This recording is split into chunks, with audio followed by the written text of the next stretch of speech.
Hello everyone, स्वागत है आपका एक बार फिर से एमजे हेल्थ केयर चैनल में।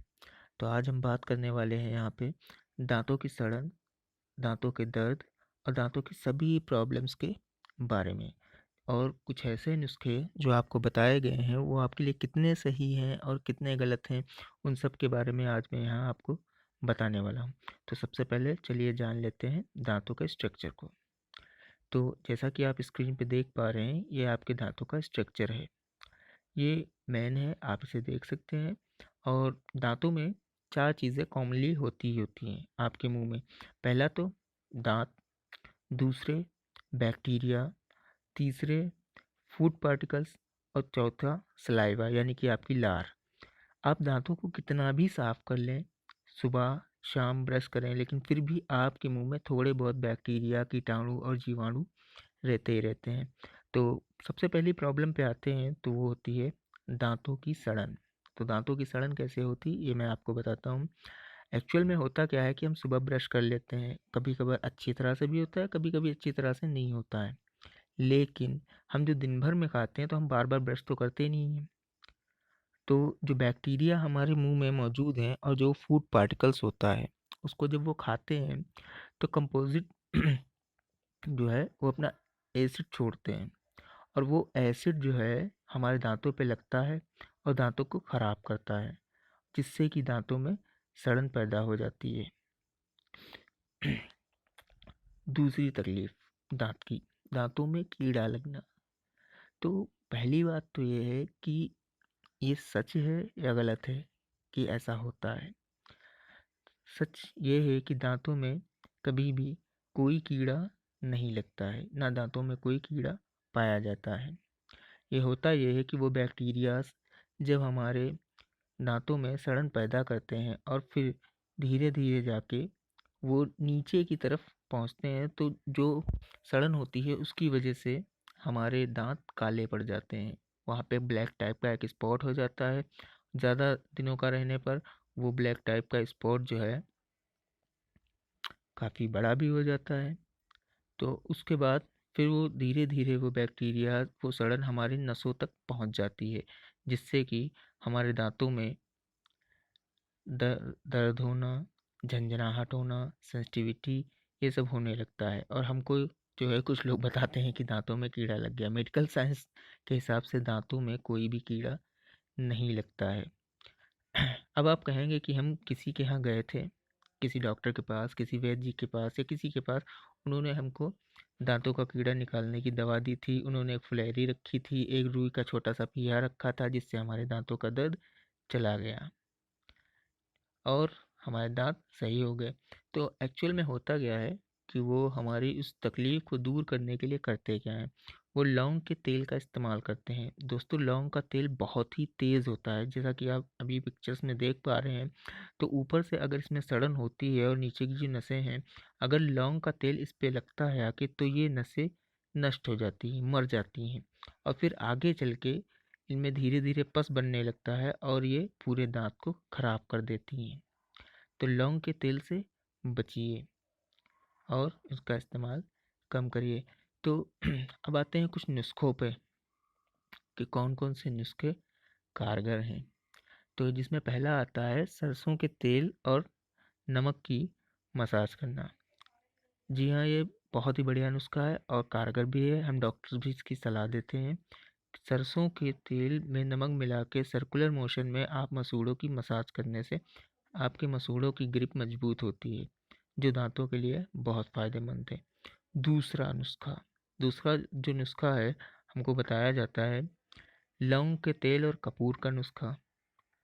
तो ये गलत है, जैसे कि मैं आपको अभी बता चुका हूँ कि लौंग का तेल बहुत ही तेज़ होता है और वो हमारे मसूड़ों की नसों को ख़राब कर देता है, डैमेज कर देता है, मार देता है।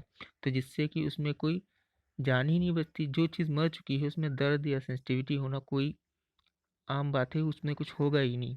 लेकिन धीरे धीरे क्या होता है कि वो नसें और सड़ने लगती हैं, खराब होने लगती हैं, उनमें पस बनने लगता है और फिर उसके बाद धीरे धीरे वो मसूड़े तक को नुकसान पहुंचाती हैं, जिससे कि स्वेलिंग भी आ जाती है।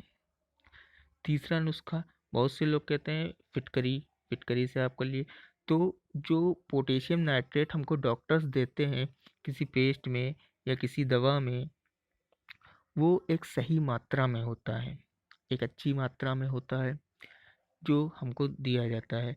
लेकिन फिटकरी जो होती है उसमें सिर्फ पोटेशियम होता है, और पोटेशियम, सिर्फ पोटेशियम जो है वो भी अगर सही मात्रा में ना लिया जाए, ज़्यादा लिया जाए मात्रा से, तो वो हमारे मसूड़ों को नुकसान पहुंचाता है।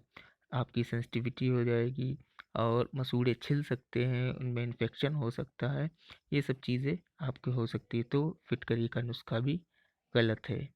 और एक नुस्खा और है कि आप उनके पास जाइए, उन्होंने जो है ऐसे कीड़ा निकाल देंगे, तो वो भी गलत है।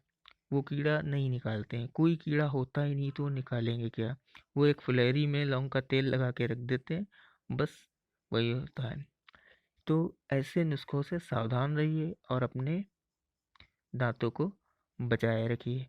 तो चलिए बात करते हैं कि आपको करना क्या चाहिए।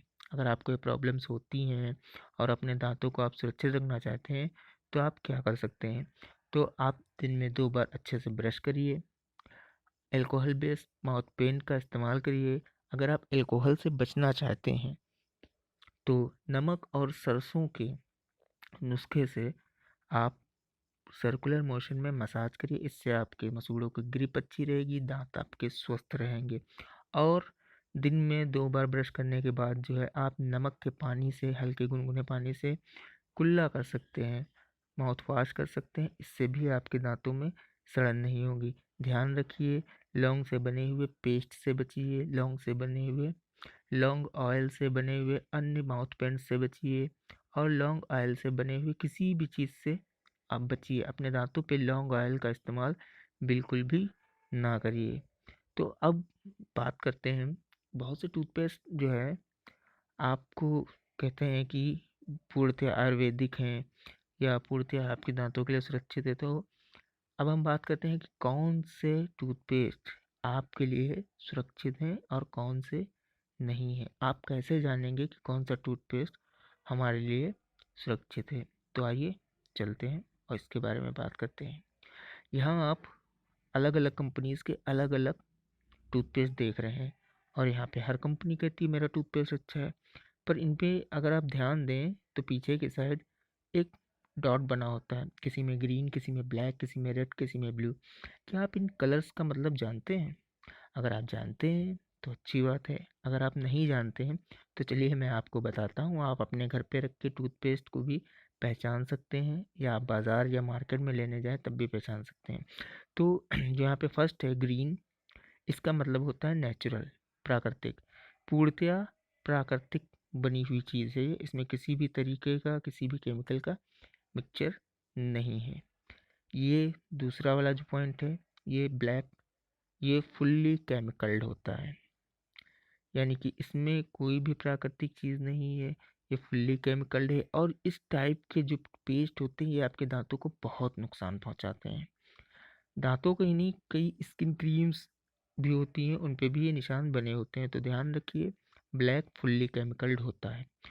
तीसरा निशान जो है वो है रेड, ये नेचुरल प्लस केमिकल्ड होता है, यानी कि इसमें थोड़े से प्राकृतिक गुण और थोड़ी से केमिकल होते हैं। ये भी आपके दांतों को थोड़े हद तक नुकसान पहुंचाता है। और चौथा और आखिरी निशान जो है ये है ब्लू, इसका मतलब होता है नेचुरल प्लस मेडिसिन। ये ज़्यादातर निशान आपको जो डॉक्टर्स टूथपेस्ट देते हैं उनमें आपको मिलेगा। इसमें कुछ दवाइयाँ होती हैं और कुछ प्राकृतिक गुण भी होते हैं, प्राकृतिक चीज़ें मिली होती हैं। तो ये है इन चारों डॉटर्स का मतलब। एक बार आप फिर से समझ लीजिए, ग्रीन यानी कि फुल्ली नेचुरल, ब्लू यानी कि नेचुरल प्लस मेडिसिन, रेड यानी कि natural plus chemical, and black यानी फुल्ली केमिकल। तो जो ब्लैक वाले हैं उनसे आप बचिए, ज़्यादा से ज़्यादा कोशिश करिए कि आप ग्रीन या ब्लू इस्तेमाल करें, ब्लैक का इस्तेमाल बिल्कुल भी ना करें। इन कलर्स की मदद से आप अपने घर में रखे हुए टूथपेस्ट को भी पहचान सकते हैं, और ये स्किन क्रीम, ऑइंटमेंट्स सब पे दिए होते हैं। उम्मीद करता हूँ कि आपको मेरे द्वारा दी गई ये जानकारी पसंद आई होगी। अगर आपको ये जानकारी पसंद आई है तो आगे शेयर करिए, लोगों तक पहुंचाइए और मेरे साथ बने रहिए। और हाँ, आपको अगर दांतों से जुड़ी किसी भी तकलीफ़ के बारे में आपको जानकारी लेनी है तो नीचे कमेंट सेक्शन में कमेंट करना ना भूलें। मैं उस पर अगली वीडियो बना के आपको दे दूँगा। तब तक के लिए गुड नाइट।